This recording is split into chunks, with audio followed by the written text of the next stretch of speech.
네, 2월 8일 증권사 데일리 헤드라인입니다. 대신증권에서는 세 가지 관전 포인트로 유럽과 반도체 지수 그리고 대형주를 언급하고 있습니다.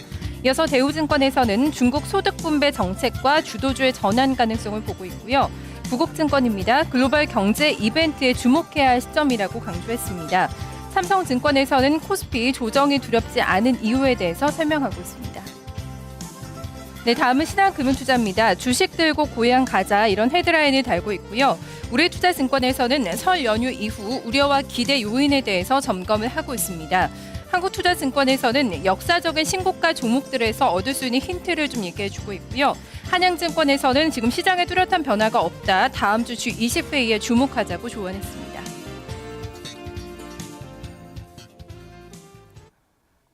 네, 오늘 증권가에서는 설 연휴를 전후로 해서 좀 어떤 포지션을 취해야 될까 여기에 대한 구체적으로 좀 전략들을 좀 많이 제시를 하고 있는데요.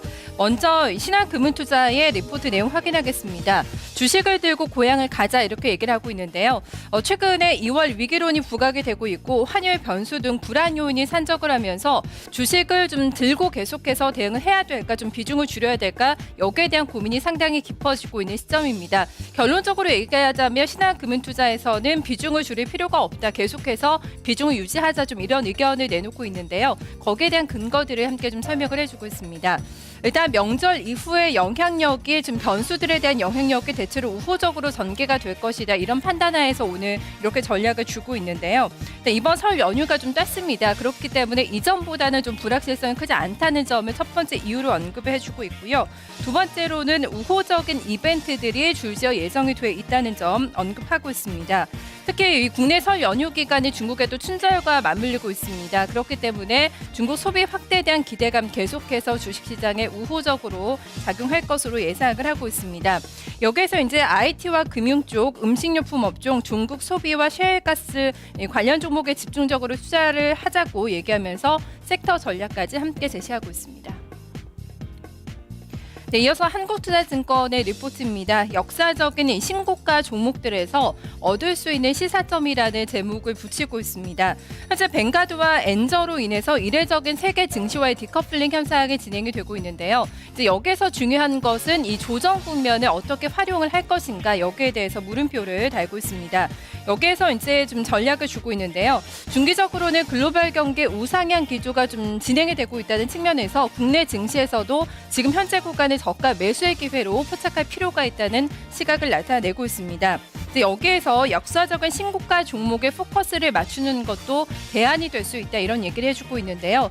역사적인 신고가를 내고 있는 종목들은 좀 중장기적으로 상승 트렌드를 좀 가져간다는 측면에서 시장 판세를 읽을 수 있는 중요한 단서가 될 것으로 설명을 해주고 있습니다. 지금 여기서 조금 더 구체적으로 얘기를 한다면은 역사적인 좀 신고가를 형성하고 있는 종목들의 기상도를 파악을 해보고 적극적으로 포트폴리오에 좀 참고할 필요가 있다고 얘기하고 있는데요. 관련된 종목들 언급을 해주고 있습니다. CJCGV가 올해에도 상당한 좀 실적 기대감을 안고 신고가 내고 있고요. CJ제일제당 어제 호실적이 발표가 됐습니다. 이어서 파트론과 이녹스, GS 홈쇼핑과 강원랜드까지 좀 고점을 만들어내고 있는 종목들인데요. 계속해서 관심 유지하자고 조언하고 있습니다. 네, 이어서 우리투자증권의 리포트입니다. 설 연휴 좀 호재와 악재 좀 전후로 해서 언급을 해주고 있는데요. 일단 지금 시장의 설 연휴를 앞두고 적극적인 매수 포지션이 나오지를 않고 있습니다. 지지부진한 흐름이 이제 이어지고 있는데요. 바로 좀 내외부적으로 여러 가지 변수가 있기 때문이다. 먼저 이렇게 언급을 해주고 있습니다. 첫 번째로 내부적으로는 수급적으로 계속해서 좀 약화 흐름을 나타내고 있는데요. 그리고 실적도 좋지 않기 때문에 좀 이런 흐름이 나타나고 있다고 봤습니다. 그리고 엔화 약세와 북한발 리스크 설 후로 해서도 계속해서 시장에 좀 악재로 작용할 수 있다는 판단을 내놓고 있는데요. 이런 우려 요인도 있지만 하지만 긍정적인 측면이 상당히 많다는 점도 함께 좀 체크를 할 필요가 있다고 밝히고 있습니다.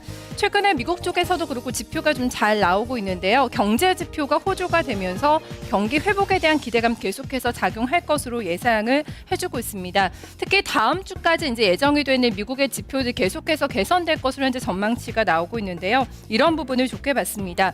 내부적으로는 이제 다음 주를 고비로 해서 거의 다 어닝 시즌이 마무리가 됩니다. 그렇기 때문에 4분기 실적이 좋지 않았던 것이 주식시장에 크게 좀 악영향을 끼치지는 않을 것이다. 이런 시각을 나타내고 있는데요. 이런 좀 긍정적인 측면들을 감안한다면 시장 조금 더 좋게 볼 수 있다는 판단을 내놓고 있습니다. 그리고 이제 15일부터 16일까지 러시아에서 개최가 되는데요. G20 재무장관 회의를 통해서 엔화 약세 좀 개선 가능성도 함께 보고 있습니다. 그렇기 때문에 좀 전후로해서 수출주도 좀 단기적으로 올라갈 수 있다는 가능성 함께 엿보고 있다는 점 체크해 보셔야겠습니다. 증권사 데일리 리포트 확인해 봤습니다.